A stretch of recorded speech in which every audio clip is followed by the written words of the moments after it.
वंचितांसोबत रंगपंचमी। आस्था foundation संचलित आस्था रोटी बँकेतर्फे राबवण्यात आला रंगपंचमीचा उपक्रम। रंगीबेरंगी रंगात न्हाऊन निघाला संस्कार संजीवनी अनाथ आश्रम। संस्कार संजीवनी अनाथ आश्रमच्या मुलामुलींसोबत यंदाची रंगपंचमी साजरा करण्यात आली। प्रत्येकजण आपापल्या घरात रंगपंचमी साजरा करतात, पण ज्या मुलांना सणवार माहीत नसते अशा मुलांसोबत रंगपंचमी साजरी करताना त्या मुलांच्या चेहऱ्यावर जो आनंद होता तो आनंद आस्था रोटी बँकेच्या संपूर्ण टीमने आज रंगपंचमीच्या दिवशी अनुभवले।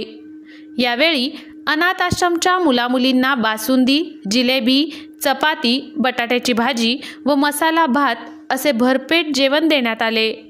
तसेच मुलांना व मुलींना पिचकारी, इको फ्रेंडली कलर, रंग, फुगे, कोल्ड ड्रिंक्स इत्यादी देण्यात आले।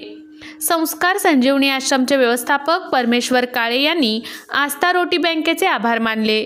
यावेळी आस्था रोटी बँकेचे विजय छंचुरे, निलिमा हिरेमठ, कांचन हिरेमठ, पुष्कर पुकाळे, संपदा जोशी, नीता अकुडे, श्रद्धा अध्यापक, सरोजिनी घोडके, विद्या माने, सुरेखा पाटील, प्रकाश डोंगरे यांच्यासह संपूर्ण आस्था टीम उपस्थित होते।